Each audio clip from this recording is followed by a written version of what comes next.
kilometre 900 hacı.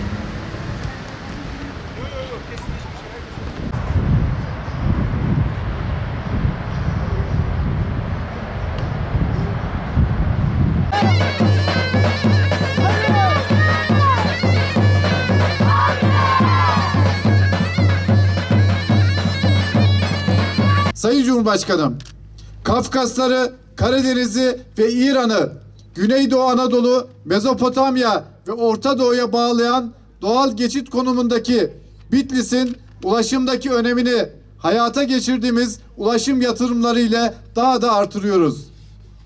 2003'te Bitlis'in sadece 19 kilometre bölünmüş yolu vardı.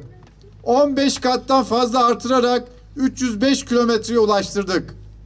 Bugün de dağlık bir arazi yapısına sahip, şehrimizin güney illeriyle bağlantısını sağlayan güzergah üzerindeki Bitlis Çayı Viyadüğü'nü ve bağlantılı yollarını başarıyla tamamlamanın ve açmanın sevincini hep birlikte yaşıyoruz.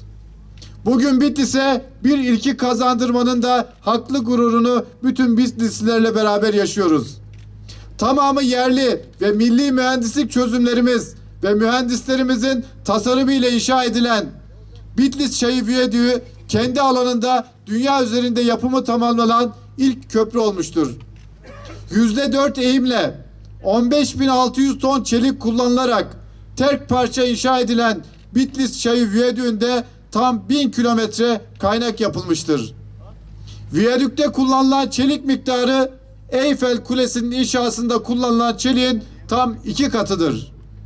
Sadece örnek gösterdiğim bu miktar dahi projemizin nedenle önemli ve büyük olduğunun kanıtıdır.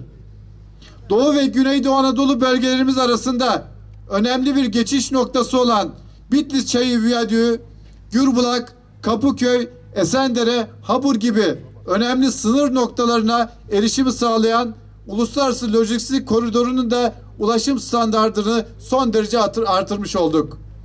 Viyadük sayesinde başta tarım, hayvancılık, sanayi ve turizm olmak üzere bölgenin sosyoekonomik gelişimine önemli katkılar sağlayacağız. Bitlis'in kuzey-güney istikametindeki ulaşımını sağlayan Baykan yolunun 45,5 kilometrelik kısmını bölünmüş yol olarak daha önce tamamlamıştık. Bugün açılışını yaptığımız viyadük sayesinde Bitlis-Baykan arasındaki ulaşımın en sıkıntılı kısımlarından birini daha çözüyoruz. Yolun bu kısmında daha önce kullanılan güzergah heyelan sebebiyle güvenli ve kesintisiz ulaşıma imkan vermiyordu.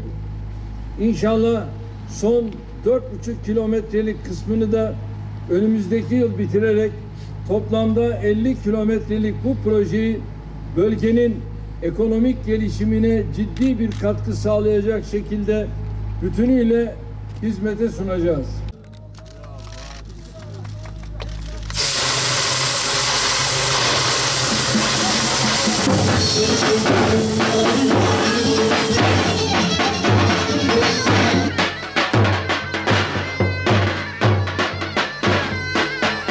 Teşekkür ediyoruz.